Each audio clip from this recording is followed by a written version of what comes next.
거듭난 사람은 동네 강아지가 맨 먼저 알아본다는 말이 있습니다. 성령으로 거듭나서 크리스찬이 된 사람은 누구나 알아볼 수 있을 정도로 뚜렷하게 변화된 표가 나타나기 때문입니다. 요한웨슬레는 거듭남의 표적이란 설교에서 크리스찬에게는 하나님의 자녀로 거듭났다는 것을 알아볼 수 있는 세 가지의 표가 있다고 했습니다. 첫째, 거듭난 크리스찬의 표는 믿음입니다. 기독교에 입문하는 길은 믿음입니다. 또한 믿음은 크리스찬으로 살아가는 가장 중요한 방법이며 유일한 수단입니다. 기독교는 믿음의 종교이기 때문입니다. 그렇다면 믿음이 있다는 것을 어떻게 알 수 있습니까? 믿음이 있다면 마음에 두 가지가 있어야 합니다. 첫째, 믿음이 있는 사람의 마음엔 로마서 5장 1절에 의하면 평안이 있습니다. 크리스찬으로 거듭날 때 누구나 맨 먼저 경험하는 것은 마음의 평안입니다. 크리스찬이 되었다는 것은 하나님의 자녀로 거듭났다는 말이고, 거듭났다는 의미는 하나님께 죄의 용서함을 받은 것입니다. 죄의 용서함을 받은 사람에게 나타나는 마음의 상태는 평안입니다. 인간의 마음이 불안한 궁극적 원인은 죄 때문입니다. 죄를 짓게 되면 벌받게 될 것을 경고하는 양심의 가책이 일어납니다. 벌받을 것을 두려워함으로 평안이 깨어졌으니 안정을 잃어버린 마음은 당연히 불안한 상태에 놓이게 됩니다. 인간은 아담으로부터 원죄를 물려받고 태어난 죄인입니다. 죄인인 인간이 하나님께 용서하심을 받으면 마음의 평안이 이루어집니다. 그리고 기쁨이 넘치게 됩니다. 벌과 심판받을 염려와 두려움이 사라졌기 때문입니다. 이러한 상태를 로마서 5장 1절에 우리가 믿음으로 의롭다 하심을 얻었은즉 우리 주 예수 그리스도로 말미암아 하나님으로 더불어 화평을 누리자 하고 말씀하고 있습니다.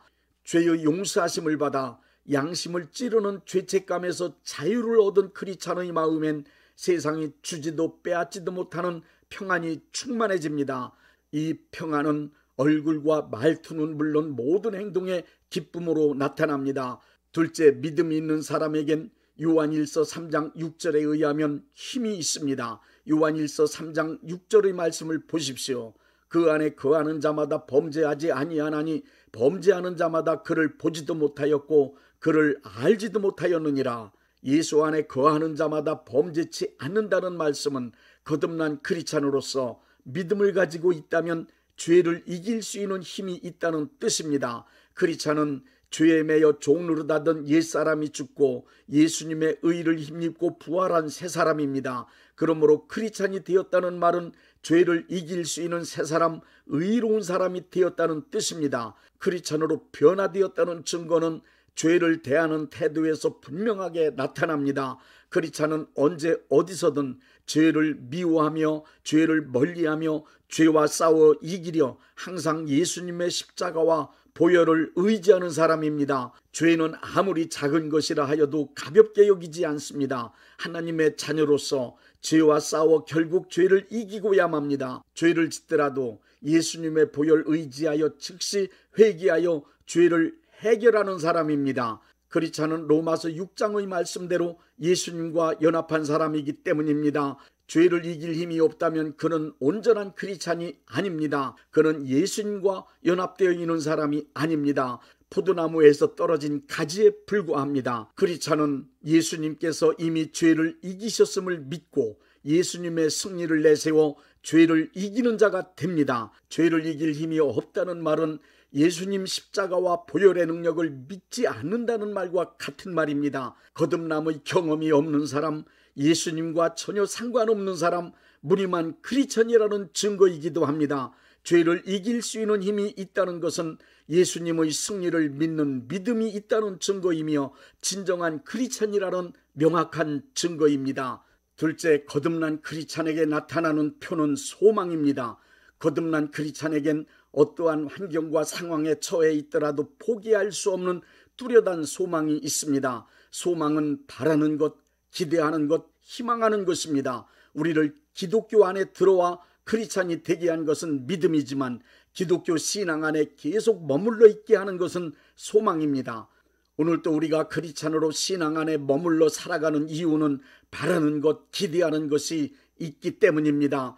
소망은 그렇게 될 것이라고 자신이 서 있는 위치에 서서 조금도 흔들리지 않고 바라고 기다리고 있는 것입니다. 그 소망은 로마서 8장 16절에 의하면 성령님이 내주내재하심에서 오는 결과입니다. 성령님의 내주내재에서 오는 소망은 크리스찬에게 세 가지의 태도를 만들어줍니다. 첫째, 하나님 자녀된 자부심을 갖도록 만들어줍니다. 소망은 크리스찬에게 하나님의 자녀로서 살아갈 수 있는 자부심을 만들어줍니다. 이 세상 사람들도 하나님을 믿습니다. 그러나 그들은 우리처럼 하나님을 아버지라고 부르지 않습니다. 그러나 크리스찬은 하나님은 나의 아버지가 되시며 나는 그분의 자녀로 살아가는 관계임을 믿고 살아갑니다. 하나님의 자녀가 되었다는 것은 크리스찬이 가지고 있는 가장 큰 자부심입니다. 전지전능하신 하나님이 나의 아버지가 되시며 나는 그분의 자녀라는 태도가 확실하게 형성된 사람의 삶은 완전히 달라집니다. 처한 환경이 어떠하든지 하나님의 자녀로서 그 신분에 맞는 삶을 당당하게 살아가게 됩니다. 크리스찬은 소망 때문에 전지전능하시고 위대하신 하나님의 자녀가 되었다는 자부심을 가지고 당당하게 살아가는 사람들입니다. 둘째, 하나님의 약속을 기다리는 인내심을 만들어줍니다. 하나님은 우리와 약속하시고 약속하신 것을 이루어 주시는 분이십니다. 하나님의 약속은 크리스찬의 소망이 됩니다. 성경에 기록된 수많은 말씀이 다 우리와 맺은 약속입니다. 하나님의 약속은 말씀을 읽다가 받은 것이든 기도하다가 받은 응답의 약속이든 그 약속은 모두 다 이루어집니다. 그렇기 때문에 크리스찬은 하나님의 약속을 마음에 간직하고 그 약속이 이루어지기를 기다리는 인내심을 품고 살아갑니다. 그렇기 때문에 환난과 핍박에 조금도 굴하지 않습니다. 모든 것을 다 견디어냅니다. 결국에는 이기고야 맙니다. 소망이 있는 사람은 내적 고민과 갈등에도 전혀 영향을 받지 않습니다. 크리스천은 확실한 소망 때문에 외적 환경의 영향에 흔들리지 않습니다. 셋째, 장차 나타날 하나님의 영광을 기대하게 만들어줍니다. 인생은 죽음이 끝이 아니고 죽음을 넘어선 새로운 차원의 세계, 영광스러운 하나님의 나라가 확실하게 있습니다. 예수님께서 왕으로 다스리실 영원한 하나님의 나라가 분명히 다가옵니다. 참된 크리스찬은 이 땅의 것들이 아무리 좋게 보여도 현재의 삶이 아무리 행복해도 거기에 소망을 두지 않습니다. 크리스찬은 하나님의 나라를 기대하고 장차 나타날 하나님의 영광을 기다리며 살아가는 사람들입니다. 장차 다가올 하나님의 영광과 하나님의 나라를 기대하기 때문에 어떠한 고생이나 고난, 핍박도 견디며 기쁨으로 순교도 합니다.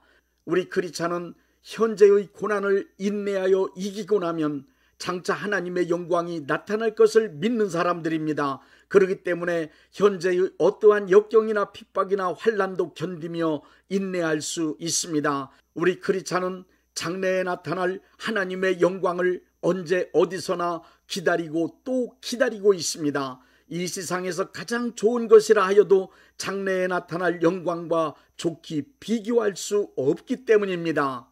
셋째, 거듭난 표는 사랑입니다. 사람이 거듭나면 믿음의 사람, 소망의 사람이 됨과 동시에 사랑의 사람으로 변합니다. 사람들에게 왜 사느냐고 물어보면 거의가 자신의 꿈을 이루기 위해 혹은 행복한 삶을 위해서 산다고 말합니다. 원색적으로 말하면 자기 욕심 혹은 자기 욕망을 이루기 위해서 산다는 뜻입니다. 그러나 진정으로 거듭난 사람은 삶의 동기가 사랑으로 변합니다. 진정으로 거듭난 크리스찬에게 왜 사느냐고 물어보십시오. 거침없이 그들의 대답은 하나님을 사랑하고 이웃을 사랑하기 위해서 산다고 말합니다. 크리스찬의 삶의 동기는 사랑입니다. 삶의 동기란 사람을 살아 움직이게 하는 것, 활동하게 만드는 원인을 말합니다. 사람을 설득하는 기술 가운데 사람을 움직이게 하는 중요한 말이 하나 있습니다. 그것은 이익이 된다는 말입니다. 이익이 된다는 말은 대부분의 사람을 가장 쉽게 움직일 수 있는 방법입니다. 이익이 되는 일을 따라 움직이는 것은 모든 인간의 본능이기 때문입니다. 이익을 얻기 위해 장사도 하고 이익을 얻기 위해 사업도 하고, 이익을 얻기 위해 권력도 얻고, 이익을 얻기 위해 노력도 고생도 합니다. 봉사하는 것도, 희생하는 것도, 심지어 신앙생활을 하는 것까지도 이익을 얻기 위해서 하는 경우가 있습니다.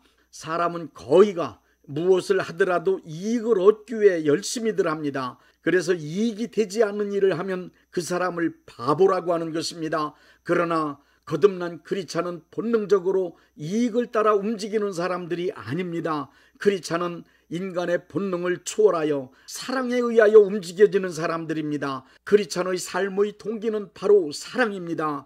이 세상 사람들과 살아가는 동기의 차원이 완전히 다릅니다. 크리스찬은 올바른 신앙과 삶을 위하여 나를 움직이게 만드는 삶의 동기가 무엇인가 살펴보아야만 합니다. 육체의 본능인 육신의 정욕, 안목의 정욕, 이생의 자랑이 나를 움직이게 만들고 있다면 나는 크리스찬이라고 말하기는 곤란합니다.